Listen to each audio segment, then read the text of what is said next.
안녕하세요. 마인드맨 김영진입니다. 저는 지금 책을 읽고 있어요. 리처드 브레스텍이라는 사람이 쓴 두뇌운동이라는 책인데 참 내용 하나하나가 참 버리기 아까울 정도로 정말 주옥 같은 글입니다. 다만 이제 아쉬운 점은 제가 지금 한 서너 번 읽어갖고 하고 있는데 두뇌에 대한 트레이닝인데요. 이렇게 서문, 잠자는 두뇌를 깨워라 포함해서 28개의 챕터로 되어 있습니다. 챕터가 너무 많아요. 그래서 제가 이해하기가 좀 곤란합니다. 이것은 두뇌에 대한 근거를 밝히고 그간에 있었던 여러 가지 과학적 사실로 증명을 하면서 두뇌를 정말로 트레이닝하는 과정을 다루고 있거든요.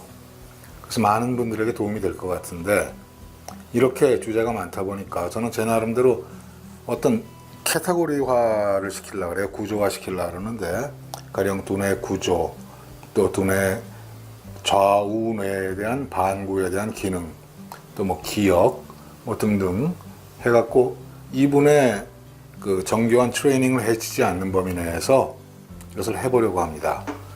그런데 지금 제가 읽고 있는 게 111쪽 두뇌 지도입니다. 펜필드라는 사람이 우리가 두뇌에서 두뇌가 우리의 인체 부위에서 어떤 것을 썼을 때 두뇌가 많이 활성화되느냐 이런 거를 두뇌 지도로 만든 적이 있는데요. 일리 있는 내용이 많습니다. 여기 그림은 안 나오네요. 저는 일단 몇 번을 읽어봤기 때문에 이 책의 어떤 내용을 전부 다는 아니지만 어느 정도는 기억하고 있습니다. 그래서 이 28개 챕터가 거의 대부분 하나의 소논문이라고 저는 가정을 합니다.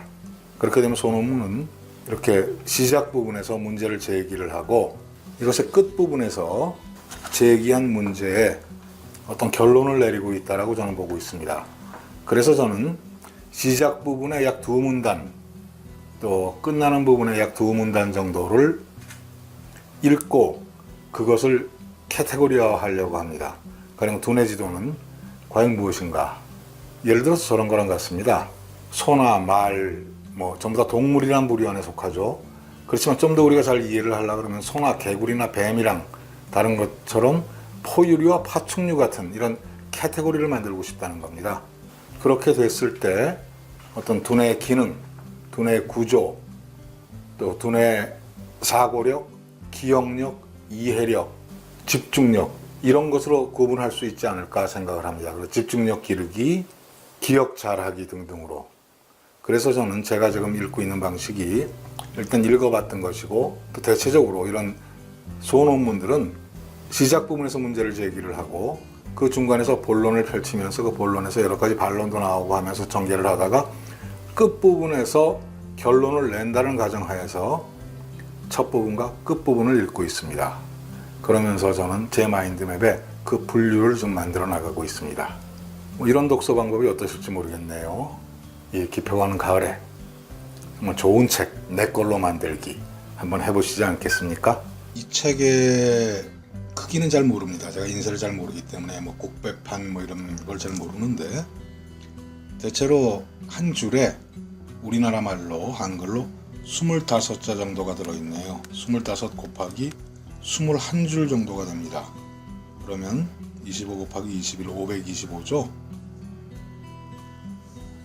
지금 이게 11쪽으로 되어 있습니다. 그런데 끝부분이 좀 비고 시작 쪽이 조금 비기 때문에 10쪽으로 하죠. 525 곱하기 10 하게 되면 5250자죠.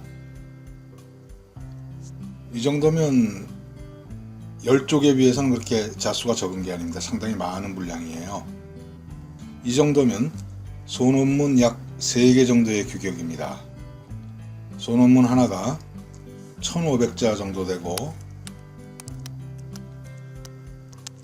대체적으로 1대, 8대 1로 서론, 본론, 결론이 구성이 됩니다. 지금 이 스크립트 계산기는 헷갈리고 있어요. 여기다 판서를 하니까요. 그래서 150자 정도가 서론이고 또 역시 150자 정도가 결론입니다. 곱하기 8, 나머지 본론 부분이 8문단 정도 되죠. 1200자 정도. 이 정도면 뭐 분량이 꽤 되기 때문에 그래서 제가 앞에 2문단, 뒤에 2문단을 읽어봤습니다. 두뇌의 영역들은 각각 다양한 기능으로 전문화되어 있습니다. 독서는 후두부와 전두부의 두뇌 영역을 활성화합니다. 눈을 감고 음악을 들으면 관자놀이 부분과 이마 부분, 소뇌 영역이 활발하게 움직입니다. 이처럼 위치에 따라 분화된 기능을 고려하고 두뇌 지도에 기초한 두뇌의 작동 원리를 이용하면 정신적 피로감을 제거할 수 있습니다. 그러면 우선 좌뇌와 우뇌가 각각 어떤 기능으로 전문화되어 있는지부터 살펴봅시다. 이제 이 글의 결론 부분입니다.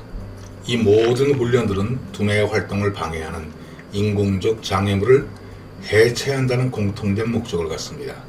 그런데 그 장애물들은 여러분 자신이 만들어 온 것입니다. 이런 훈련들을 통해 여러분은 겉으로 보기에 다양한 영역들의 기능을 통합할 수 있고 두뇌의 효율성과 수행 능력의 수준을 향상할 수 있습니다. 중략. 하지만 신경학자든 예술가든 모두 그 사람을 전체로 받아들인다는 점은 공통적입니다. 그것은 바로 좌뇌와 우뇌가 통합해서 활동한다는 결과입니다. 네, 이제 서문서부터 지금 챕터 9 두뇌 지도인데 서문을 1로 잡았기 때문에 10이 됐습니다. 이 두뇌 지도를 무엇에다 넣을 것인가 참 고민스러워요. 그런데 가만 생각하니까 아까 서문과 결문 부분에서 봤듯이 좌우뇌가 아니었던가 생각이 됩니다. 좌우뇌의 기능. 그러면서 또 가능성을 열어두는 게 이 두뇌의 피로와 회복이다 이거죠. 지금 저는 사실 서문과 결문을 읽어나가면서 이거를 쓰는 겁니다. 많이 알면 많이 보인다는 구조고 또 두뇌의 기능 중에 사고, 이해, 또 두뇌 구조, 두뇌 변화, 또 두뇌의 여러 가지 기능 중에 기억, 특히 두뇌 지도 부분에서는 인체의 어떤 부분을 많이 쓸 때, 단순하게 손을 많이 쓸 때 두뇌를 많이 쓴다라는 게 아니고 좌뇌, 우뇌, 적절한 두뇌 지도에 그것을 알아갖고 우뇌가 피곤하면 우뇌를 쉬게 하고 좌뇌가 피곤하면 좌뇌를 쉬게 하면서 우뇌를 쓰게 하면 좌뇌가 쉬거든요. 이런 과학적인 방법으로 가자라고 하는 게 이 사람의 주장입니다. 상당히 괜찮아요. 아직까지 본격적인 트레이닝은 나오지 않았는데 지금 이런 것들이 앞으로 나올 것들이 기초가 됩니다. 저는 이런 부분에서 이 책을 캐테고리화하고 있고 캐테고리화하는 목표가 구조를 잡는 겁니다. 구조를 잡고 난 다음에 비로소 Analytical Reading, 분석 독서의 방법으로 이것을 전부 조직화하고 전부 마인드맵으로 만들어서 이런 식으로 언제 어디서나 쓸 수 있고 교육할 수 있도록 만드는 게 제 목표입니다. 이것은 보문산 및 우거 마인드맨 김영진입니다.